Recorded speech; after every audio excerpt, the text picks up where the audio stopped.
ससुर जी अब यहाँ चुप जाइए। रिंकी पापा आ रहे, चाय बना देना। इस बुद्धू ने ना मेरी जिंदगी बर्बाद कर रखी है। अरे तुम्हारे बाप को चाहिए क्या? मेरे नाम की सुपारी ले रखी है क्या उसने? जब देखो तब मुझे परेशान करता रहेगा, आके मेरे सर पे बैठ जाएगा। नौकरानी हूँ क्या मैं तुम लोगों की? अरे रिंकी इतना ज्यादा गुस्सा क्यों कर रही हो यार? अगर पापा 2-4 दिन हमारे साथ रह लेंगे तो कोई दिक्कत थोड़ी होगी यार। और वैसे भी ज्यादा दिन के लिए थोड़ी आ रहे हैं, 2-4 दिन के लिए तो आ रहे हैं वो। अक्ल होनी चाहिए तुम्हारे बाप को। उम्र हो गई है लेकिन अभी तक बुद्धि छोटी की छोटी रह गई है। अरे किसी के घर में ऐसे मुंह उठा के नहीं जाया जाता। अकेले थोड़ी रहते हो तुम यहाँ पे, मैं भी रहती हूँ इस घर के अंदर। अरे तुम इतना ज्यादा गुस्सा क्यों कर रही हो? 2-4 दिन के लिए आ रहे हैं, कौन सा पूरा महीने भर के लिए आ रहे हैं? समझो ना यार। और एक बात बताओ ना, जब बच्चे शहर के अंदर रह रहे हैं तो माँ बाप और कहीं कहाँ रहेंगे जाकर? अपने बच्चों के साथ ही रहेंगे ना। तुम्हारे बाप की उम्र हो गई है, पैर कब्र में लटके हैं, फिर भी उसको चैन नहीं है। अपनी लंगड़ी टांगों से कभी इधर भागता रहेगा, कभी उधर भागता रहेगा। तो एक काम करो, उसको ना किसी फुटपाथ पे बैठा दो, घूमता रहेगा वहाँ और भीख मांगता रहेगा, कमाई भी हो जाएगी थोड़ी। और मेरी एक बात कान खोल के सुन लो, तुम्हारा बाप इस घर में आया ना तो मैं उसके लिए कुछ खाने के लिए बनाऊंगी, ना कोई उसका स्वागत करने वाली हूँ। 2 गालियां देके और भगाऊंगी घर से बाहर, समझ आई? और मैं तुम्हारी बीवी हूँ, किसी की नौकरानी नहीं हूँ, समझ आई? तुमसे शादी करी है, तुम्हारे घर वालों के लिए करने के लिए नहीं करी, तुम्हारे करने के लिए करी है।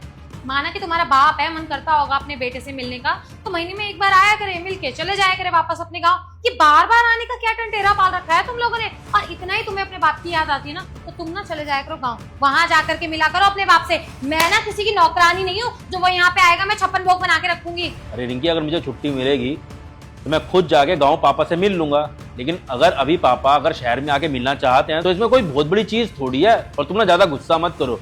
गुस्सा तुम करते हो तुम्हारी तबीयत खराब हो जाती है, मुझे नहीं अच्छा लगता यार। छोटी सी बात है, तुम इतना बड़ा मत बनाओ इस चीज को। मैंने एक बार कह दिया ना, तुम्हारा बाप यहाँ पे नहीं आएगा तो नहीं आएगा। और अगर गलती से आ भी गया ना तो ऐसा जलील करूंगी ना कि अपनी शक्ल तक नहीं देख पाएगा वो शीशे में दोबारा कभी। तुमको पता ना रिंकी, सिर्फ तुम्हारे इसी व्यवहार की वजह से ना पापा यहाँ शहर में हमारे साथ नहीं रहते, गांव के अंदर रहते हैं। तुम इस चीज की वजह हो। पर एक चीज बताओ, अगर वो गांव में रहते हैं, अगर 2-4 दिन यहाँ पर आकर रह लेंगे हमारे साथ में, तो कौन सा पहाड़ टूट पड़ेगा यार? तुम तो बहुत ज्यादा ही बदतमीज होती जा रही हो। अरे मैं गांव से दूर यहाँ शहर में बसने के लिए इसलिए आई थी कि यहाँ सुकून से रहूंगी, अपने पति के साथ चैन से अपनी जिंदगी बिताऊंगी। वहाँ उन बोझों के लिए काम नहीं करना पड़ेगा मुझे, उनका खाना पीना नहीं करना पड़ेगा। यहाँ बस अपना और अपने पति का करूंगी। लेकिन नहीं, तुम्हारे बाप से देखा कहाँ जाता है कि हाय मेरी बहू चैन से रह कैसे लेगी, मुंह उठा के बार बार यहाँ पे आ जाता है परेशान करने के लिए। प्लीज रिंकी, अभी ना ये क्लेश मत करो मेरे साथ में यार। पापा किसी भी टाइम आ जाएंगे, वो आने वाले होंगे। मैं नहीं चाहता उनके सामने फिर क्लेश हो। बेचारे 2-4 दिन के लिए तो आ रहे हैं, उनको और बुरा लगेगा वापस चले जाएंगे, मुझे अच्छा नहीं लगेगा यार। उनके जाने के बाद जितना क्लेश करना कर लो, लेकिन प्लीज 2-4 दिन के लिए शांत हो जाओ।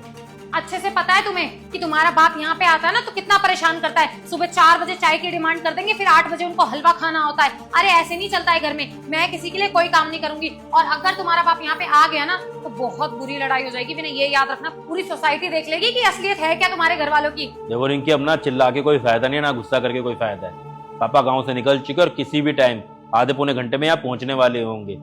मैं नहीं चाहता कि उनके सामने हमारी बेइज्जती हो फिर से, इसलिए प्लीज शांत हो जाए यार थोड़ी देर के लिए।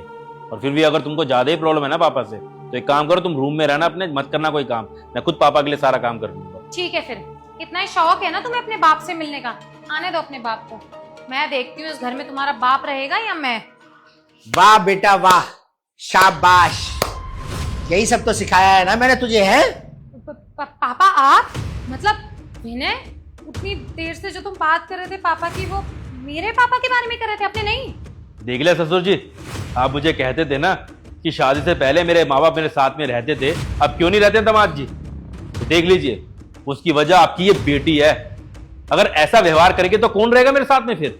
और आज से पहले अगर मैं आपको बताता ना तो शायद हो सकता है एक बार को आपको विश्वास ना होता मेरी बात पर। लेकिन आज मैंने आपको प्रैक्टिकल दिखाया है कि कैसे ये लड़की एक बुजुर्ग आदमी के साथ में और औरत के साथ में इतनी बदतमीजी करती है कि उनको गाँव रहना पड़ता है, जबकि उनका बेटा शहर में रहता है, अच्छा खासा कमाता है। देख लो अपनी बेटी की करतूतें। क्या यही संस्कार दिए थे तुझे कि ससुराल में जाके अपने बाप की नाक कटवाए? नहीं पापा, आप मेरी बात। एक शब्द भी मुंह से निकालने की जरूरत नहीं है। अपनी इन्हीं आंखों से और इन्हीं कानों से सुना है मैंने। शादी से पहले तुझे क्या समझाया था मैंने, हैं?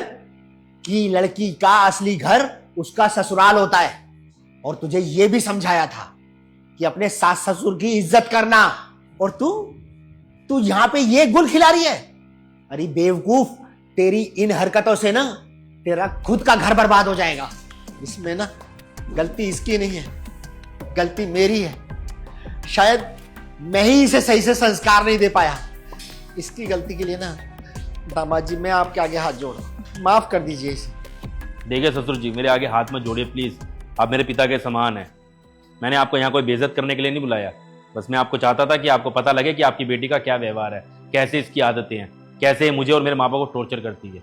बाकी आपकी कोई गलती नहीं, आप प्लीज़ माफ़ी मत मांगिए मुझसे।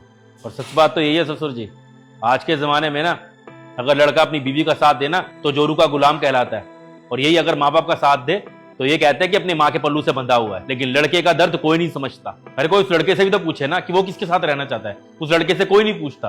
और मैं बताऊं, वो लड़का अपने परिवार को समेट के रखना चाहता है, वो दोनों के साथ रहना चाहता है, वो नहीं चाहता उसका परिवार टूटे। लेकिन उस लड़के का दर्द कोई नहीं समझता। अब आप खुद ही सोचिए ना, जिस बेटे को उसके माँ बाप ने पेट काट काट के बड़ा किया, गरीबी के हाल में भी उसके ऊपर कभी किसी चीज की आंच नहीं आने दी, पढ़ा लिखा के इस काबिल बनाया कि वो सक्सेसफुल हो सके, और वो सक्सेसफुल होने के बाद में लड़का अपने माँ बाप को अपने साथ नहीं रख सकता, मेरा दर्द कौन समझेगा।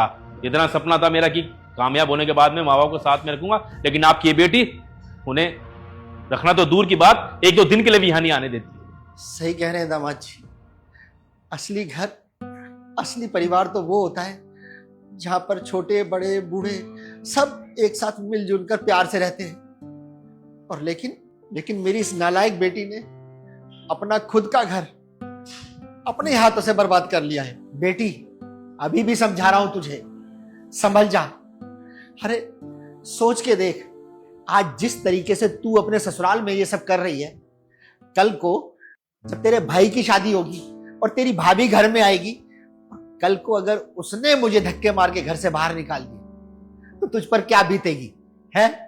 मैं दर दर की ठोकरें खाता हुआ तेरे को अच्छा लगूंगा?